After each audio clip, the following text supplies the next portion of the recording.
In the mountains of Hazarajat, there was a quiet village where the people lived with kindness and hard work. Their land was cold, but their hearts were warm.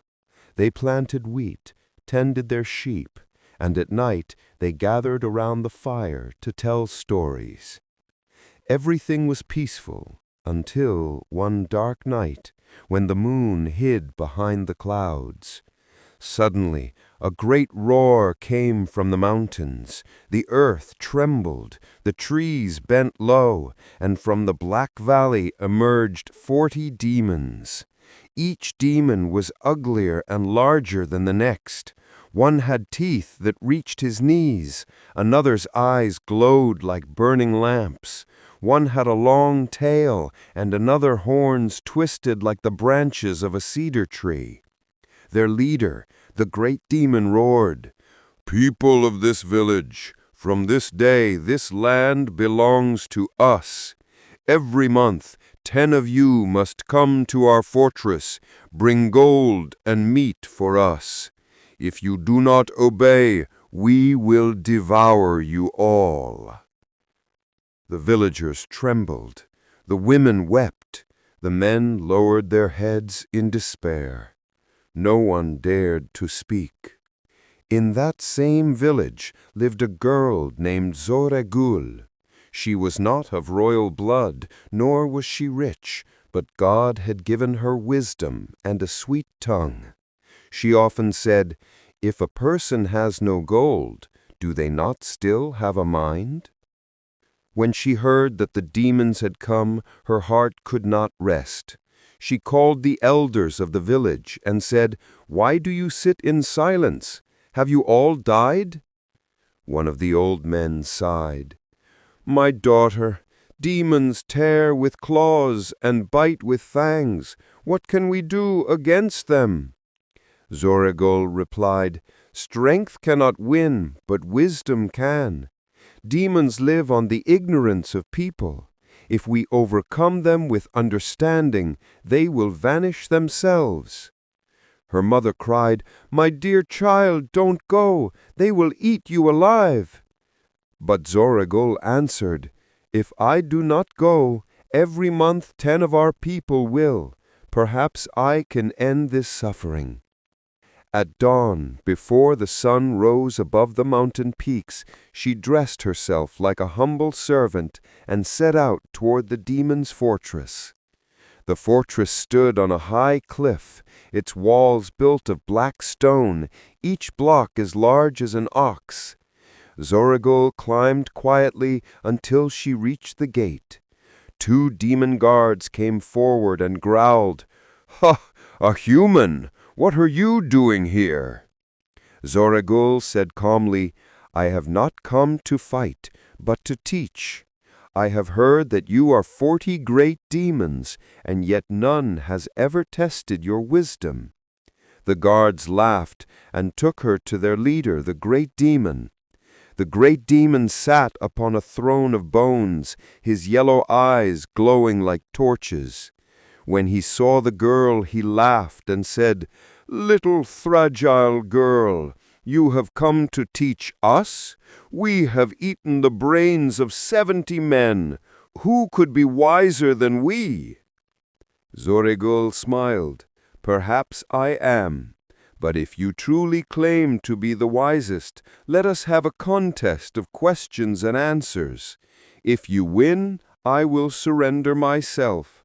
But if I win, you must swear to leave our village and never harm its people again." The great demon roared with laughter. "Agreed! Each of the 40 demons will ask you one question. If you answer them all, we shall leave. But if you fail even one, you will be our feast tonight." The first demon stepped forward, his voice like thunder. "What is heavier than a mountain and lighter than a feather?" Zohreh-Gul thought for a moment and said, "The human heart. When it is heavy with sorrow, it can break the earth. When it is light with joy, it is lighter than air." The demon shouted, "You have answered truly." The second demon asked, "What grows larger the more you take from it?" She replied, "The pit of ignorance. The less knowledge you have, the deeper and wider your ignorance becomes." The demons looked at one another in silence, astonished. The third demon said, "What has eyes but cannot see?" She said, "A mirror. It has an eye for reflection, but sees only others." The fourth demon asked, "What is always moving but never runs?" She said, "Time." The fifth demon asked, "What breaks the moment you name it?" She said, "Silence." The sixth demon asked, "What does not burn in fire?" She said, "A shadow."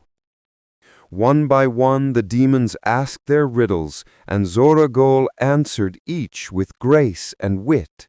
With every answer a strange light began to shine from her face, and the demons grew quieter, more humble.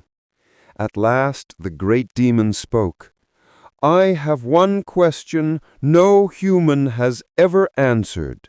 Tell me, what in this world is harder than death and easier than life?"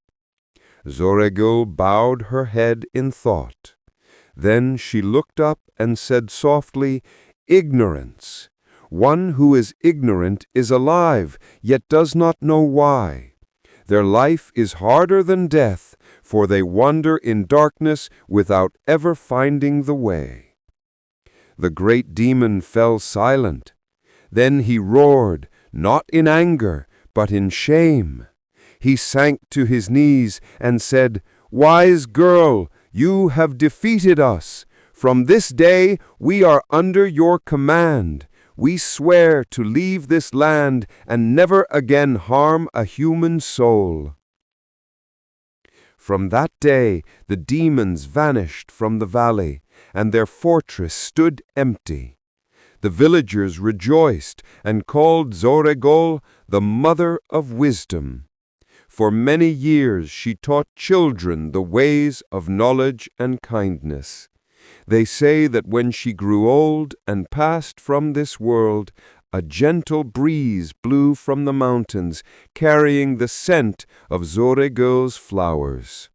And even now, the people of Hazarajat say, "Wisdom is a fire whose light drives away demons, and a wise woman is stronger than 40 men."